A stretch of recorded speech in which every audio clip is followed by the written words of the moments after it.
ಈ ಜನತಾ ಸೇವಾ ಕೋಆಪರೇಟಿವ್ ಬ್ಯಾಂಕ್ನ ಲಿಮಿಟೆಡ್ನ ಕರ್ಮಕಾಂಡ ಒಂದೆರಡಲ್ಲ ಬಟಾಬಯಲು ಮಾಡ್ತಾ ಇದೆ ಪವರ್ ಟಿವಿ. ಈ ಸಂದರ್ಭದಲ್ಲಿ FD ಅಕೌಂಟ್ನಲ್ಲಿ ಇರುವಂತಹ ಹಣವನ್ನು ತಮ್ಮ ಯಾರ್ಯಾರಿಗೆ ಬೇಕೋ ಅವ್ರಿಗೆಲ್ಲರೂ ಬೇಕಾಬಿಟ್ಟು ಸಾಲ ಕೊಡೋದು, ಆ FD ಅಲ್ಲಿರುವಂತಹ ಹಣವನ್ನು ಬೇಕು ಅಂತೇಳಿ ಬ್ಯಾಲೆನ್ಸ್ ಮಾಡೋದಕ್ಕೆ ಯೂಸ್ ಮಾಡ್ಕೊಳ್ಳೋದು, ಆಮೇಲೆ ಹೊರಗಡೆ ಇರುವಂಥ ವ್ಯಕ್ತಿಗಳಿಗೆ ಸಾಲ ಕೊಟ್ಬಿಟ್ಟು ಬಡ್ಡಿ ಪಡ್ಕೊಳ್ಳೋದು. ಹೀಗೆ ಕೋಟ್ಯಾಂತರ ರೂಪಾಯಿ FD ಹಣವನ್ನು ಲಪಟಾಯಿಸಿದೆ ಬ್ಯಾಂಕ್ನಲ್ಲಿರುವಂಥ ಪ್ರಮುಖರು. ಯಾರ್ಯಾರು ಅನ್ನೋದನ್ನು ಹೇಳ್ತೀನಿ ನಿಮಗೆ. ಜನತಾ ಸೇವಾ ಬ್ಯಾಂಕ್ನಲ್ಲಿ 2 ಕೋಟಿ FD ಇಟ್ಟಿದ್ರು ಲಿಂಗಮ್ಮನವರು. ನಾಗೇಶ್ವರಿ JE ಇವರಿಗೆ FD ನಾಮಿನೇಷನ್ ಮಾಡಿದ್ರು ಲಿಂಗಮ್ಮ ಅವರು. ಆಮೇಲೆ ಲಿಂಗಮ್ಮ ಅವರು ನಿಧನರಾಗ್ತಾರೆ. ನಿಧನರಾದ ಮೇಲೆ ಏನಾಗಬೇಕು? FD ಹಣವನ್ನು ಯಾರಿಗೆ ನಾಮಿನೇಷನ್ ಮಾಡಬೇಕು ಅವ್ರು ಕೊಡಬೇಕು. ಆದರೆ ಕೊಡದೇನೆ ತಕರಾರು ಎತ್ತಿರೋದು. ಅದೇ FD ಹಣವನ್ನು ಪ್ರವೀಣ್ ಮೋಹನ್ಗೆ ಸಾಲ ಕೊಟ್ಟಿದೆ ಬ್ಯಾಂಕು. ಅಲ್ಲಿ ಸಿಗಾಕೊಂಡ್ರು. ಸಾಲ ಕೊಟ್ಟ ಬಗ್ಗೆ ಠೇವಣಿದಾರರಿಗೆ ಬ್ಯಾಂಕಿನಿಂದ ಅಧಿಕೃತ ಪತ್ರವನ್ನು ಕಳಿಸಲಾಗುತ್ತೆ. ಅದು ಗೊತ್ತಾದ ಮೇಲೆ ಬ್ಯಾಂಕ್ ವಿರುದ್ಧ ಪೊಲೀಸ್ ಠಾಣೆಯಲ್ಲಿ ನಾಗೇಶ್ವರಿ ಅವರು ಕಂಪ್ಲೇಂಟ್ ಕೊಡ್ತಾರೆ. ನಮ್ಮ ಹಣವನ್ನು ಇನ್ಯಾರಿಗೋ ಸಾಲ ಕೊಡೋದಕ್ಕೆ ಉಪಯೋಗಿಸ್ಕೊಂಡಿದ್ದಾರೆ, ನಮ್ಮ ದುಡ್ಡು ಅದು. ಲಿಂಗಮ್ಮ ಇವರು ನಾಮಿನೇಷನ್ ಅನ್ನು ಮಾಡಿರ್ತಾರೆ. ಯಾರ ಹೆಸರಿಗೆ? ನಾಗೇಶ್ವರಿ JE ಅನ್ನೋರಿಗೆ FDಲಿರುವಂಥ ಹಣದ ನಾಮಿನೇಷನ್ ಅದು. ಲಿಂಗಮ್ಮ ಅವರು ನಿಧನರಾದ ಮೇಲೆ ಆ FD ಹಣವನ್ನು ಬ್ಯಾಂಕು ಕೊಡಲಿಲ್ಲ. ಅದು ಇದು ನಾನಾ ರೀತಿ ಸಬೂಬು ಹಾಕೊಂಡು ದಿನ ದುಡ್ತಾ ಇದ್ರು. ಆಮೇಲೆ ಒಂದಿನ ಈ ನಾಗೇಶ್ವರಿ ಅವರ ಮನೆಗೆ ಸಾಲ ಕೊಟ್ಟಿರೋ ಬಗ್ಗೆ ಠೇವಣಿದಾರರಿಗೆ ಬ್ಯಾಂಕಿನಿಂದ ಅಧಿಕೃತವಾಗಿ ಒಂದು ಪತ್ರ ಬರುತ್ತೆ. ಆ ಪತ್ರನೇ ಇದು. ಈ ಸಾಲ ಕೊಟ್ಟಿರೋ ವಿಚಾರಕ್ಕೆ ಸಂಬಂಧಪಟ್ಟಂತೆ ಬ್ಯಾಂಕಿನಿಂದ ಅಧಿಕೃತ ಪತ್ರ ಯಾವಾಗ ಬರುತ್ತೋ ಆವಾಗ ಶಾಕ್ ಆಗಿಬಿಟ್ಟು ಈ ಬ್ಯಾಂಕ್ ವಿರುದ್ಧ ಪೊಲೀಸ್ ಠಾಣೆಗೆ ನಾಗೇಶ್ವರಿಗೆ ಅವರು ಕಂಪ್ಲೇಂಟ್ ಕೊಡ್ತಾರೆ. ಜನತಾ ಕೋಆಪರೇಟಿವ್ ಬ್ಯಾಂಕ್ನ ಅವ್ಯವಹಾರದ ಸರಮಾಲೆ ಇದು. ಇಬ್ರ ಇದು ಬಂದಂತಹ FD ಹಣವನ್ನೆಲ್ಲ ಗುಳು ಮಾಡಿರೋದು ಇದು. ನೀವು ಯಾವುದೋ ಒಂದು ಪ್ರಕರಣ ಅಂತ ಅನ್ಕೊಂಬೇಡಿ. ಒಬ್ರಲ್ಲ ಇಬ್ರಲ್ಲ 16 ಜನಕ್ಕೆ ಹಿಂಗೆ ಮಾಡಿದ್ದಾರೆ. ಮಾಡೋದೆಲ್ಲ ಮಾಡಿ ಆಮೇಲೆ ಸೈಲೆಂಟಾಗಿ ಅದಕ್ಕೆ ಏನೇನು ಬೇಕೋ ಎಲ್ಲ ಅಡ್ಜಸ್ಟ್ಮೆಂಟ್ಗಳನ್ನು ಮಾಡ್ಕೊಂಡಿದ್ದಾರೆ. ಒಂದಿಬ್ರು ಠೇವಣಿದಾರರಿಗೆ ಮನವೊಲಿಸೋ ಪ್ರಯತ್ನ ಕೂಡ ಆಗಿದೆಯಂತೆ, ಹೀಗನ್ನೋ ಮಾಹಿತಿ ಸಿಗ್ತಾ ಇದೆ. ಮನವೊಲಿಸಿ ಇದು ಆಚೆಗೆ ಬರದೇ ಇರೋ ರೀತಿಯಾಗಿ ಕಾಪಾಡ್ಕೊಂಡಿದ್ದಾರೆ. ಆದರೆ ಎಲ್ಲರೂ ಒಂದೇ ಥರ ಇರೋದಿಲ್ಲ. ತಪ್ಪು ಮಾಡಿದವ್ರಿಗೆ ಶಿಕ್ಷೆ ಆಗಲೇಬೇಕು. ನೋಡಿ, ಮತ್ತೊಂದು ಕಡೆ ಪತ್ನಿ ಹೆಸರಿಗೆ ಬ್ಯಾಂಕ್ ಠೇವಣಿ ಹಣವನ್ನು ವರ್ಗಾಯಿಸ್ಕೊಂಡಿದ್ದಾರೆ ಸಿಬ್ಬಂದಿ. ಅದೇ ಬ್ಯಾಂಕ್ನ ಸಿಬ್ಬಂದಿ SDC ಕಾಂತರಾಜು ಇವರಿಂದ 1.28 ಕೋಟಿ ರೂಪಾಯಿ ಅಕ್ರಮವಾಗಿ ವರ್ಗಾವಣೆ ಆಗಿದೆ. Illegal transaction. ಕಾಂತರಾಜು ಮೇಲೆ ಕ್ರಮ ಕೈಗೊಳ್ತಾ ಇಲ್ಲ ಬ್ಯಾಂಕ್ನ ಆಡಳಿತ ಮಂಡಳಿ. ಯಾಕೆ? ಅವ್ರದ್ದು ಕೈವಾಡ ಇದೆಯಾ? ಸಾಲಗಾರ ವೆಂಕಟೇಶ್ಗೆ ಅನುಕೂಲ ಮಾಡಿಕೊಡೋದಕ್ಕೆ ಈ ಅಕ್ರಮ ಮಾಡಿಕೊಡ್ಲಾಗಿದೆ. ಇದೇ ತರ 3-4 ಬ್ಯಾಂಕ್ಗಳಿಗೆ ವಂಚನೆ ಮಾಡಿದಾರಂತೆ ಈ ವೆಂಕಟೇಶ್ವರು. ದಾಖಲೆ ಕೊಟ್ಟ ತಕ್ಷಣ ಅದನ್ನು ಪರಿಶೀಲನೆ ಮಾಡಲೇ ಇಲ್ಲ, ಡೈರೆಕ್ಟ್ ಸಾಲ ಮಂಜೂರು. ಹಾಗಾದ್ರೆ ಬ್ಯಾಂಕ್ಗೂ ಈ ವೆಂಕಟೇಶ್ವರ್ಗೂ ಏನು ಸಂಬಂಧ? ಯಾರ ಶ್ರೀರಕ್ಷೆ ಈತನಿಗೆ? SDC ಕಾಂತರಾಜು ಈ ಬ್ಯಾಂಕ್ನ ಸಿಬ್ಬಂದಿ ತನ್ನ ಪತ್ನಿ ಹೆಸರಿಗೆ ಬ್ಯಾಂಕ್ನಲ್ಲಿರೋ ಠೇವಣಿ ಹಣವನ್ನು ವರ್ಗಾಯಿಸ್ಕೊಂಡಿದ್ದಾರೆ. ಆಮೇಲೆ ಇದೆಲ್ಲ ಮಾಡಿದ್ ಯಾಕೆ ಅಂತಂದ್ರೆ ವೆಂಕಟೇಶ್ವರ್ ಅಂತ ಒಬ್ಬ ಸಾಲಗಾರ ಇದ್ದಾನೆ. ಅವನ್ಗೆ ಅನುಕೂಲ ಮಾಡ್ಕೊಳ್ಳೋದಕ್ಕೆ ಇದೆಲ್ಲ ಮಾಡಿರೋದು. ಯಾರು ಹಾಗಾದ್ರೆ ಈ ವೆಂಕಟೇಶು? ಯಾವುದೋ ಒಬ್ಬ ಮ್ಯಾನೇಜರ್ ಅನ್ಕೊಂಡ್ರೆ ಅಲ್ಲಿನ ಸಿಬ್ಬಂದಿಗಳೆಲ್ಲ ಕೈ ಜೋಡಿಸಿದ್ದಾರೆ ಇದಕ್ಕೆ. ಕೇವಲ ಮ್ಯಾನೇಜರ್ ಮಾತ್ರ ಅಲ್ಲ, ಅಲ್ಲಿ ಕೆಲಸ ಮಾಡುವಂತ ಒಂದಷ್ಟು ಸಿಬ್ಬಂದಿಗಳು ಕೈ ಜೋಡಿಸಿದ್ದಾರೆ. ದೊಡ್ಡವರು ಕೈ ಜೋಡಿಸಿದ್ದಾರೆ. ರಿಪೀಟ್, ದೊಡ್ಡವರು ಕೈ ಜೋಡಿಸಿದ್ದಾರೆ ಈ ಬ್ಯಾಂಕ್ನಲ್ಲಿ. ಆ ಟ್ರಾನ್ಸಾಕ್ಷನ್ ಡೀಟೇಲ್ಸ್ಗಳನ್ನು ನೋಡ್ತಾ ಇದ್ದೀವಿ ನೋಡಿ. ಬೈ ಕ್ಯಾಶ್ ಎಷ್ಟೆಷ್ಟು ಅಂತ ಕೋಟಿ ವ್ಯವಹಾರ ಆಗಿದೆ. ಯಾರ ಹೆಸರಲ್ಲಿ? ಶ್ರೀ ಲಕ್ಷ್ಮೀ ನರಸಿಂಹ ಎಂಟರ್ಪ್ರೈಸಸ್, ಇನ್ಫೆಂಟ್ರಿ ರೋಡಲ್ಲಿ ಇರೋದು.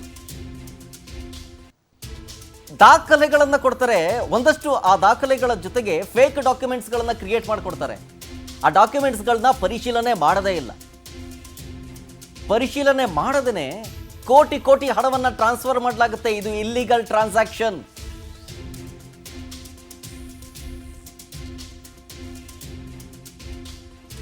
ಅಲ್ಲ, ಈ ಬ್ಯಾಂಕ್ನ ಸಿಬ್ಬಂದಿ SDC ಕಾಂತರಾಜು ಅವರು ತಮ್ಮ ಹೆಸರಿಗೆ, ತಮ್ಮ ಪತ್ನಿಯ ಹೆಸರಿಗೆ ಬ್ಯಾಂಕ್ನಲ್ಲಿದ್ದ ಠೇವಣಿ ಹಣವನ್ನು ವರ್ಗಾವಣೆ ಮಾಡಿಕೊಳ್ಳೋದು.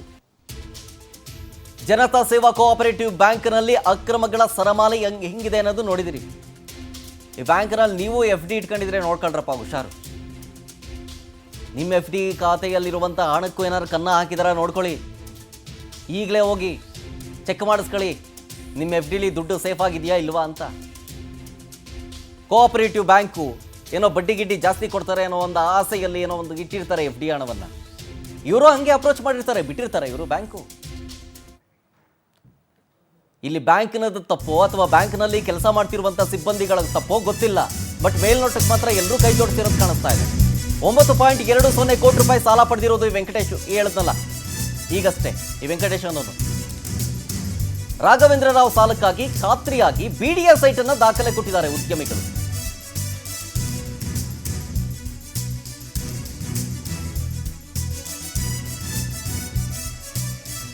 ಇದೆ ಅಂತೆ ನಿವೇಶನ, ಅದಕ್ಕೂ ಬ್ಯಾಂಕಿನಿಂದ ಸಾಲನ ಕೊಡಲ್ವಲ್ಲ ಯೂಶುವಲಿ. ಲಕ್ಷ್ಮೀ ನರಸಿಂಹ ಎಂಟರ್ಪ್ರೈಸಸ್ ಮಾಲೀಕರಿಗೆ 6 ಕೋಟಿ ರೂಪಾಯಿ ಸಾಲ ಕೊಟ್ಟಿರೋದು. 2024ರಿಂದ ಅಸಲು ಬಡ್ಡಿ ಸೇರಿ 8.5 ಕೋಟಿ ಆಯಿತು. ಇನ್ನೂ ಸಾಲ ಮರುಪಾವತಿ ಮಾಡಿಲ್ಲ. 1 ವರ್ಷದಿಂದ ಬಡ್ಡಿಯನ್ನೇ ನಮೂದಿಸದೆಯೇ ಸಾಲಗಾರರಿಗೆ ಅನುಕೂಲ ಮಾಡಿಕೊಡಲಾಗ್ತಾ ಇದೆ. ಸಾಲ ಕೊಟ್ಟ ಆಸ್ತಿ ದಾಖಲೆಯ ಆಧರಿಸಿ 4.10 ಕೋಟಿ ಓವರ್ ಡ್ರಾಫ್ಟ್ ರಿಲೀಸ್ ಆಗಿದೆ. ಎಷ್ಟು ಸಿಗುತ್ತಂತೆ ಹಿಂಗೆಲ್ಲ ಮಾಡಿದ್ರೆ ಕಮಿಷನ್ ಅವ್ರಿಗೆ? ನೋಡಿ, ದಾಖಲೆ ಇಟ್ಟಿದ್ದು 2.80 ಕೋಟಿ ಮೌಲ್ಯದ ನಿವೇಶನ, ಸಾಲ ಪಡ್ಕೊಂಡಿದ್ದು 9.20 ಕೋಟಿ. ನೀವು ಅದನ್ನು ಹರಾಜು ಹಾಕಿದ್ರು ಅದ್ರ ಡಬಲ್ ಸಿಗಲ್ವಲ್ಲ.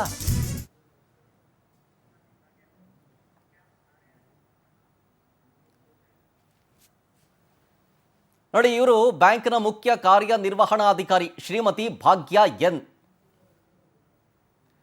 ಇದೇ ಜನತಾ ಕೋಆಪರೇಟಿವ್ ಬ್ಯಾಂಕ್ನ ಕಾರ್ಯನಿರ್ವಹಣಾಧಿಕಾರಿ ಭಾಗ್ಯ ಅನ್ನೋರು. ಇವರು ಕೂಡ ಶಾಮೀಲಾಗಿದ್ದಾರೆ ಅನ್ನೋ ಆರೋಪವನ್ನು ಮಾಡಲಾಗ್ತಾ ಇದೆ. ಈಗ ಯಾರ್ಯಾರು ಎಫ್ ಡಿಲಿ ದುಡ್ಡನ್ನು ಇಟ್ಕೊಂಡು ಮೋಸ ಹೋಗಿದ್ರಲ್ಲ, ಆ ಎಫ್ ಡಿ ಠೇವಣಿದಾರರಿದ್ದಾರಲ್ಲ, ಅವರು ಮಾಡಿರುವಂಥ ಕಂಪ್ಲೇಂಟ್ ಜೊತೆಗೆ ಆರೋಪದ ಮೇರೆಗೆ ಕಂಪ್ಲೇಂಟ್ ದಾಖಲಾಗಿದೆ. ಆದರೆ ಇದನ್ನು ಸೀರಿಯಸ್ ಆಗಿ ತಗೊಂಡ್ಕೊಳ್ಬೇಕಲ್ಲ, ಒಂದಷ್ಟು ಕ್ರಮ ಆಗಬೇಕಲ್ಲ. ಇನ್ನು ದಿನ ದುಡಲಾಗ್ತಾ ಇದೆ, ಇನ್ನೂ ವಿಚಾರಣೆಯ ಹಂತದಲ್ಲಿದೆ. ಆದರೆ ಏನು ಗೊತ್ತಾ, ಈಗ ಅವರು ಏನೋ ಬ್ಯಾಲೆನ್ಸ್ ಮಾಡಿ ವಾಪಸ್ ತಂದು ವಸೂಲಿ ಮಾಡಿ ಇಟ್ಕೊಂಡಿದ್ರು ತಪ್ಪೇ ಅಲ್ವೇ? ಲಾಭ ಮಾಡ್ಕೊಂಡಿದ್ಯಾರು? ಇಂಥ ಮ್ಯಾನೇಜರು, ಇಂಥ ಕಾರ್ಯನಿರ್ವಹಣಾಧಿಕಾರಿ, ಜೊತೆಗೆ ಅಲ್ಲಿರುವಂಥ ಕೆಲವೊಂದಿಷ್ಟು ಜನ ಸಿಬ್ಬಂದಿಗಳು. ಹಂಗಾದ್ರೆ ಯಾರು ಬೇಕಾದರೂ ಮಾಡ್ಬೋದಾ ಹಿಂಗೆ? ಬ್ಯಾಂಕ್ನಲ್ಲಿ ಇರೋರೆಲ್ಲ ಬೇರೆ ಬ್ಯಾಂಕ್ನಲ್ಲಿ ಎಲ್ಲಾದರೂ ಮಾಡದೆ ಬಿಟ್ಬಿಡ್ತಿದ್ರಾ? ಬ್ಯಾಂಕ್ನಲ್ಲಿರೋ ಆಡಳಿತ ಮಂಡಳಿಯ ಸಿಬ್ಬಂದಿಗಳು ಅಥವಾ ಮೇಲಾಧಿಕಾರಿಗಳು ಏನಾದರೂ ಒಂದು ಆಕ್ಷನ್ ತಗೋತಾ ಇದ್ರು. ಆದರೆ ಇಲ್ಲ, ಹಂಗೆ ಆಗ್ತಾ ಇಲ್ಲ.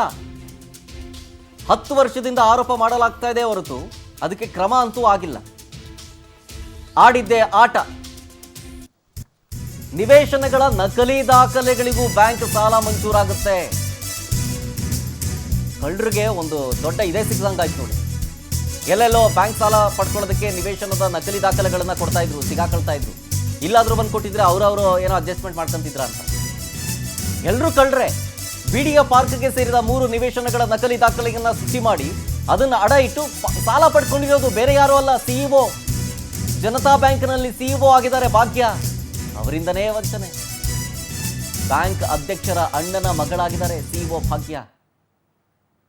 ಬ್ಯಾಂಕ್ನ ಅಧ್ಯಕ್ಷರ ಅಣ್ಣನ ಮಗಳು ಅಂತೇಳಿ ಏನು ಬೇಕಾದರೂ ಮಾಡ್ಬೋದಾ? ಜನತಾ ಬ್ಯಾಂಕ್ನಲ್ಲಿ ಸಿಇಒ ಇವರು ಭಾಗ್ಯ, ಮುಖ್ಯ ಕಾರ್ಯನಿರ್ವಹಣಾಧಿಕಾರಿ ಸಿಇಒ. ಇವರು ಯಾರು ಗೊತ್ತಾ? ಭಾಗ್ಯ ಇದೇ ಬ್ಯಾಂಕ್ನ ಅಧ್ಯಕ್ಷರ ಅಣ್ಣನ ಮಗಳಂತೆ. ಅಂದರೆ ಅಧಿಕಾರ ಸ್ಥಾಪನೆ ನೋಡಿ. ನಾನು ಮಾಡಿದ್ದೆ ಎಲ್ಲ ಸರಿ, ಮಾಡ್ಬೋದು, ಯಾರು ಕೇಳ್ತಾರೆ, ನಮ್ಮ ದೊಡ್ಡಪ್ಪಂದೆ ಇದು, ಹಂಗೆ ಹಿಂಗೆ ಅಂತ, ನಮ್ಮ ಚಿಕ್ಕಪ್ಪಂದೆ ಇದು, ಹೀಗಂತ ಅಂದ್ಕೊಂಡು ಕೋಟಿಯ ಅವ್ಯವಹಾರ ಆಗಿದೆ ಈ ಕೋಆಪರೇಟಿವ್ ಬ್ಯಾಂಕ್ನಲ್ಲಿ. ಹಿಂಗೆಲ್ಲ ಮಾಡಿದ್ರೆ ಮತ್ತೆ ಇನ್ನು ಆ ಬ್ಯಾಂಕ್ ಕೆಟ್ಟ ಹೆಸರೇ ಇನ್ನೇನು. ಮತ್ತೆ ಇದು ಅಧ್ಯಕ್ಷರ ಗಮನಕ್ಕೆ ಬಂದಿಲ್ವಾ ಅಂತ. ನಕಲಿ ದಾಖಲೆಗಳ ನಿವೇಶನಗಳನ್ನು ಹರಾಜಾಕೋದಕ್ಕೆ ಪ್ರಯತ್ನ ಪಡಲಾಗುತ್ತೆ. ಹರಾಜಿನಲ್ಲಿ ನಿವೇಶನ ಕೊಂಡಾಗ ಅಸಲಿ ಬಣ್ಣ ಬಯಲಾಗುತ್ತೆ. ಅಲ್ಲಿ ತನಕ ಗೊತ್ತಿರೋದಿಲ್ಲ.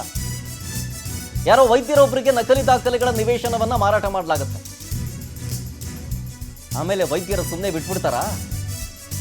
ಬೆದರಿಕೆ ಹಾಕ್ತಾರೆ. ಕೋರ್ಟ್ಗೆ ಹೋಗ್ತೀನಿ ನಾನು, ನಕಲಿ ದಾಖಲೆ ಇದು ಅಂತ ಹೇಳಿದಾಗ ಹೆದರ್ಕೊಂಡ್ಬಿಡ್ತಾರೆ. ಅದಕ್ಕೆ ಮುಂಗಡ ಅಡ್ವಾನ್ಸ್ ಹಣವನ್ನು ವಾಪಸ್ ಕೊಟ್ಬಿಡ್ತಾರೆ, ಬೇಡ ನಿಮ್ಮ ಸಾವಾಸ ಅಂತ. ಸೆಕೆಂಡ್ ಟೈಮ್ ಅದೇ ನಿವೇಶನ 1.6 ಕೋಟಿ ರೂಪಾಯಿಗೆ ಮಾರಾಟ ಆಗುತ್ತೆ. ಸೇಲ್ ಆದ ಬಗ್ಗೆ ಎನ್ಕಂಬರೆನ್ಸ್ ವಹಿವಾಟಿನ ದಾಖಲೆನೇ ಇಲ್ಲ. ಟ್ರಾನ್ಸಾಕ್ಷನ್ ಡೀಟೇಲ್ಸೇ ಇಲ್ಲ. ಮೊದಲನೇ ಸಲ ಮಾರಾಟ ಮಾಡಿದಾಗ ಒಬ್ಬ ವೈದ್ಯರಿಗೆ ಗೊತ್ತಾಗ್ಬಿಡುತ್ತೆ ಇದು ಫೇಕ್ ಡಾಕ್ಯುಮೆಂಟ್ಸ್ ಅಂತ. ಕೋರ್ಟ್ ಮೆಟ್ಟಿಲು ಹತ್ತೀನಿ ಅಂದ ತಕ್ಷಣ ಭಯಪಟ್ಟು ಅವ್ರು ಕೊಟ್ಟಂಥ ಅಡ್ವಾನ್ಸನ್ನು ವಾಪಸ್ ಕೊಟ್ಬಿಡ್ತಾರೆ. ಮತ್ತೆ ಸೆಕೆಂಡ್ ಟೈಮು ಸೇಲ್ ಆಗುತ್ತೆ. ಅದು ಜಾಗ 1.62 ಕೋಟಿ ರೂಪಾಯಿಗೆ ಸೇಲ್ ಆಗುತ್ತೆ. ಆದರೆ ಸೇಲ್ ಆಗಿರೋ ಬಗ್ಗೆ ಎನ್ಕಂಬರೆನ್ಸ್ ವಹಿವಾಟು, ಟ್ರಾನ್ಸಾಕ್ಷನ್ ಡೀಟೇಲ್ಸ್ ಇಲ್ಲವೇ ಇಲ್ಲ. ಮರೆಮಾಚಿ ಒಂದು ಕಡೆ ಟ್ಯಾಕ್ಸ್ ಸೇವ್ ಮಾಡ್ತಾ ಇರೋದು, ಜೊತೆಗೆ ಅಕ್ರಮವಾಗಿ ಹಣ ವರ್ಗಾವಣೆ ಮಾಡ್ತಿರೋದು, ಜೇಬು ತುಂಬಿಸ್ಕೊಳ್ತಾ ಇರೋದು. ಇದೆಲ್ಲವೂ ಅಸಿಸ್ಟೆಂಟ್ ಮ್ಯಾನೇಜರ್ನಿಂದ 92.42 ಲಕ್ಷ ಠೇವಣಿ ಹಣ ಗುಳುಂ. ಯಾರು ಕೇಳೋರೇ ಇಲ್ಲ ಇದ್ರ ಬಗ್ಗೆ. ಅಕ್ರಮ ಪತ್ತೆ ಮಾಡಿ ಲೀಲಾವತಿಗೆ ನೋಟಿಸ್ ಕೊಟ್ಟಿದೆ ಬ್ಯಾಂಕು. ಖುದ್ದು ನೋಟಿಸ್ ಜಾರಿ ಮಾಡಿದ್ದಾರೆ ಅಧ್ಯಕ್ಷರು ಮತ್ತು ಸಿಇಒ. ಪಾಪ ಆ ಲೀಲಾವತಿ ಅನ್ನೋರು ಕಂಪ್ಲೇಂಟ್ ಕೊಟ್ಟಿದ್ದು ಹಿಂಗಾಗ್ತಿದೆ ಅಂತ. ಈಗ ನೋಟಿಸ್ ಕೊಟ್ಟಿರೋದು ಅಧ್ಯಕ್ಷರು ಸಿಇಒ ಲೀಲಾವತಿಗೆ. 2 ವರ್ಷ ಆದರೂ ಅಸಿಸ್ಟೆಂಟ್ ಮ್ಯಾನೇಜರ್ ವಿರುದ್ಧ ಕ್ರಮನೇ ಆಗಿಲ್ಲ. ಇದು ಜನತಾ ಸೇವಾ ಕೋಆಪರೇಟಿವ್ ಬ್ಯಾಂಕ್ನ ಅನಾಚಾರ. ನೋಡಿ, ಮಾಡಿದ್ಯಾರೋ ಅಕ್ರಮ, ಎಂಜಾಯ್ ಮಾಡಿದ್ಯಾರೋ, ಸಂಭ್ರಮ ಪಟ್ಟವ್ರು ಯಾರೋ, ಇದರ ವಿರುದ್ಧ, ಈ ಅನ್ಯಾಯದ ವಿರುದ್ಧ ಹೋರಾಟ ಮಾಡಿದವ್ರು ಯಾರೋ, ಹಾಗೆ ಶಿಕ್ಷೆ ಸಿಗ್ತಾ ಇರೋದು, ಪನಿಷ್ಮೆಂಟ್ ಸಿಗ್ತಾ ಇರೋದು ಇನ್ಯಾರಿಗೂ. ಇದನ್ನ ಹೇಳ್ತಾರಲ್ಲ, ಯಾರ್ದೋ ದುಡ್ಡು ಯಲ್ಲಮ್ಮನ ಜಾತ್ರೆ ಅಂತ. ಹಿಂಗೆ ಯೋಗೇಶ್ ಮ್ಯಾನೇಜರು, ಜೊತೆಗೆ ಇಲ್ಲಿನ ಈ ಬ್ಯಾಂಕಿನ ಸಿಇಒ ಭಾಗ್ಯ ಎಲ್ಲರೂ ಸೇರಿಕೊಂಡು ಗುಳು ಮಾಡಿದ್ದಾರೆ ಕೋಟಿ ಹಣವನ್ನ ಅಂತ. ಎಲ್ಲವೂ FDಲಿ ಇರುವಂತಹ ಹಣದ ಕೊಳ್ಳೆ ಹೊಡೆದಿದ್ದಾರೆ. ಹಾಗಾದರೆ ನಾವೆಲ್ಲರೂ ಬ್ಯಾಂಕಿನಲ್ಲಿ ಇಡ್ತಾ ಇದ್ದೀವಲ್ಲ ದುಡ್ಡು, ಎಷ್ಟು ಮಟ್ಟಿಗೆ ಸೇಫು ಅಂತ ನಾವೆಲ್ಲ ಪ್ರಶ್ನೆ ಮಾಡಬೇಕಾಗತ್ತೆ. ಅದರಲ್ಲೂ ಈ ರೀತಿಯಾದಂತಹ ಕೋಆಪರೇಟಿವ್ ಬ್ಯಾಂಕು, ಈ ರೀತಿಯಾದಂತಹ, ಐ ರಿಪೀಟ್, ಮೆನ್ಷನ್ ಮಾಡ್ತಾ ಇದ್ದೀನಿ, ಕೋಟ್ ಮಾಡ್ತಾ ಇದ್ದೀನಿ, ಈ ರೀತಿಯ ಕೋಆಪರೇಟಿವ್ ಬ್ಯಾಂಕ್ನಲ್ಲಿ ನಮ್ಮ ಹಣಗಳು ಎಷ್ಟು ಸೇಫ್ ಆಗಿರುತ್ತೆ. FD ಲಕ್ಷಾಂತರ ರೂಪಾಯಿ ಇನ್ವೆಸ್ಟ್ ಮಾಡಿ ಇಟ್ಟಿರ್ತೀವಿ ಸೇಫಾಗಿ, ಫ್ಯೂಚರ್ ಪರ್ಪಸ್ಗೆ ಏನಕ್ಕಾದ್ರೂ ಬೇಕಾಗುತ್ತೆ ಅಂತ. ಆದರೆ ಆ FD ಹಣಕ್ಕೆ ಗ್ಯಾರಂಟಿ ಇಲ್ಲ ಅಂತಂದಮೇಲೆ ಇನ್ಯಾರನ್ನು ನಂಬಬೇಕು? ಹಾರ್ಡ್ ಕ್ಯಾಶ್ ಅಂತೂ ಇಟ್ಕೊಳ್ಳೋಕ್ಕಾಗಲ್ಲ, ಬ್ಯಾಂಕ್ನಲ್ಲೇ ಇಡಬೇಕು. ಕೋಆಪರೇಟಿವ್ ಬ್ಯಾಂಕ್ನಲ್ಲಿ ಇಟ್ಟರೆ ನಿಮ್ಮ ಹಣ ಸೇಫು, ಇಷ್ಟು ಬಡ್ಡಿ ಸಿಗುತ್ತೆ, ಹಂಗೆ ಹಿಂಗೆ ಅಂತೇಳಿ ಆಸೆ ತೋರಿಸ್ತಾರೆ, ಈಸ್ಕೊಂಡು ಹಿಂಗೆ ಉಪಯೋಗಿಸ್ಕೊಂತಾರೆ. ಯಾರದ್ದೋ ಖಾತೆಗೆ ಹಣ ಮತ್ತಾರದ್ದೋ ಖಾತೆಗೆ ವರ್ಗಾವಣೆ ಮಾಡ್ತಾರೆ. ಖಾತೆದಾರರ ಅನುಮತಿ ಪಡೆಯದೇನೆ ಬೇಕಾಬಿಟ್ಟಿ ಹಣವನ್ನು ವರ್ಗಾವಣೆ ಮಾಡ್ಕೊತಾರೆ. ಪ್ರವೀಣ್ ಅನ್ನೋರ ಖಾತೆಯಿಂದ 1.40 ಕೋಟಿ ರೂಪಾಯಿ ವರ್ಗಾವಣೆ ಆಗಿದೆ. ಲಕ್ಷ್ಮೀ ನರಸಿಂಹ ಅನ್ನೋರ ಖಾತೆಗೆ ಹಣವನ್ನ ಟ್ರಾನ್ಸ್ಫರ್ ಮಾಡಲಾಗಿದೆ ಆ ಸಿಬ್ಬಂದಿ. ಗುಮಾಸ್ತ ಗಿರೀಶ್ ಮೇಲೆ ಯಾವುದೇ ಕ್ರಮವನ್ನು ತೆಗೆದುಕೊಂಡಿಲ್ಲ ಬ್ಯಾಂಕ್. ಇದೆಲ್ಲದರ ಕೈವಾಡ ಇದ್ದಿದ್ದು ಆತನಿಂದಲೇ. ಯಾರ್ದೋ ದುಡ್ಡು ಯಲ್ಲಮ್ಮನ ಜಾತ್ರೆ, ಹಂಗೆ ಯಾರ್ದೋ ಖಾತೆಗೆ ಹಣ ಮತ್ತಾರದೋ ಖಾತೆಗೆ ವರ್ಗಾವಣೆ. ಪ್ರವೀಣ್ ಅನ್ನೋರ ಖಾತೆಯಿಂದ ಟ್ರಾನ್ಸ್ಫರ್ ಆಗಿದ್ದ ದುಡ್ಡು ಯಾರ ಖಾತೆಗೆ? ಲಕ್ಷ್ಮೀ ನರಸಿಂಹ ಅನ್ನೋರ ಖಾತೆಗೆ. ಈ ಲಕ್ಷ್ಮೀ ನರಸಿಂಹ ಮತ್ತು ಪ್ರವೀಣ್ ಇಬ್ಬರಿಗೂ ಪರಿಚಯನೇ ಇಲ್ಲ, ಮಧ್ಯಸ್ಥಿಕೆ ಇರೋದು ಬ್ಯಾಂಕು. ಬ್ಯಾಂಕ್ ಅವ್ರು ಏನು ಮಾಡ್ತಾರೆ, ಪ್ರವೀಣ್ಗೆ ಗೊತ್ತಾಗ್ದಂಗೆ 1.4 ಕೋಟಿ ಇರುತ್ತಲ್ಲ, ಅದನ್ನು ಲಕ್ಷ್ಮೀ ನರಸಿಂಹ ಅನ್ನೋರ ಖಾತೆಗೆ ಟ್ರಾನ್ಸ್ಫರ್ ಮಾಡ್ತಾರೆ ಸಾಲದ ರೂಪದಲ್ಲಿ ಅಂತ. ಅವ್ರ ಹತ್ರ ಬಡ್ಡಿ ಇಸ್ಕೊಳ್ಳೋದು ಸುಮ್ಮನೆ. ಆಮೇಲೆ ಹಂಗೆ ಈ ಪ್ರವೀಣ್ ಬಂದು ಕೇಳಿದಾಗ ನನ್ನ FD ಹಣ ಬಿಡಿಸ್ಕೋಬೇಕು ಅಂದಾಗ ನಾನಾ ರೀತಿಯ ಸಬೂಬು ಕೊಟ್ಬಿಟ್ಟು ದಿನ ತಳ್ತಾ ಇರ್ತಾರೆ. ಆಮೇಲೆ ಹಂಗೋ ಹಿಂಗೋ ಅಡ್ಜಸ್ಟ್ ಮಾಡಿ ಮತ್ತು ವಾಪಸ್ಸು ಅವರು FD ಖಾತೆಗೆ ವಾಪಸ್ ಹಣ ಹಾಕ್ತಾರೆ. ಅಂದರೆ ಉಪಯೋಗಿಸ್ಕೊಳ್ತಾ ಇರೋದ್ರ ಬಗ್ಗೆ ನಾನು ಮಾತಾಡ್ತಾ ಇದ್ದೀನಿ.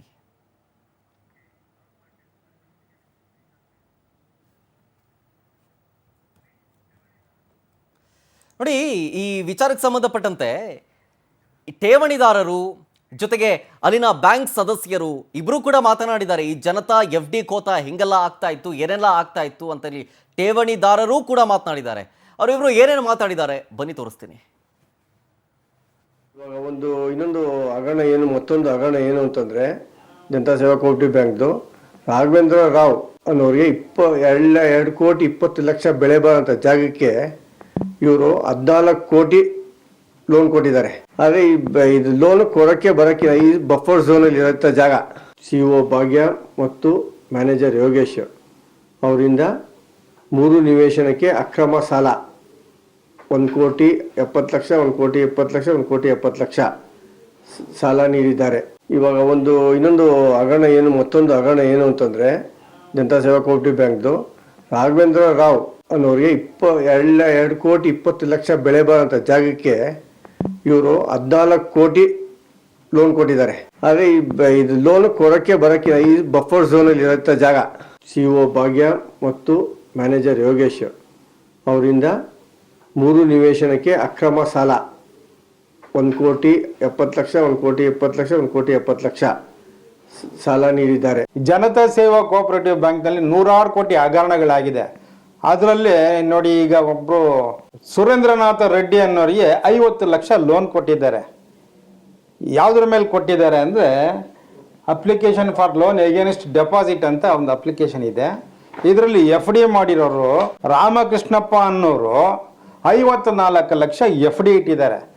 ಆ ಅರ್ಜಿದಾರರು ರಾಮಕೃಷ್ಣಪ್ಪನವರ ಗಮನಕ್ಕೆ ಬರದೆ ಸುರೇಂದ್ರನಾಥ ರೆಡ್ಡಿ ಅವರಿಗೆ ಈ ಬ್ಯಾಂಕ್ ಮ್ಯಾನೇಜರ್ ಯೋಗೇಶ್ ಅನ್ನೋರು ಇದ್ದಾರಲ್ಲ, ಅವರು 50 ಲಕ್ಷ ರೂಪಾಯಿ ಲೋನ್ ಕೊಟ್ಟಿದ್ದಾರೆ. ಇದು ಅಲ್ಲಿ FD ಮಾಡಿರೋರ ಕತೆ ಏನಾಗಬೇಕು? ಇವ್ರು ಈ ಥರ ಮಾಡ್ಕೊಂಡು ಕೂತ್ಕೊಂಡ್ರೆ, as per cooperative society act ಪ್ರಕಾರ ಯಾವುದೇ ಸದಸ್ಯರ ಲೋನ್ಗೆ ಅಕೌಂಟ್ಗೆ ದುಡ್ಡು ಕಟ್ಟೋ ಆಗಿಲ್ಲ, ಅದು ಜಮಾ ಮಾಡೋ ಆಗಿಲ್ಲ.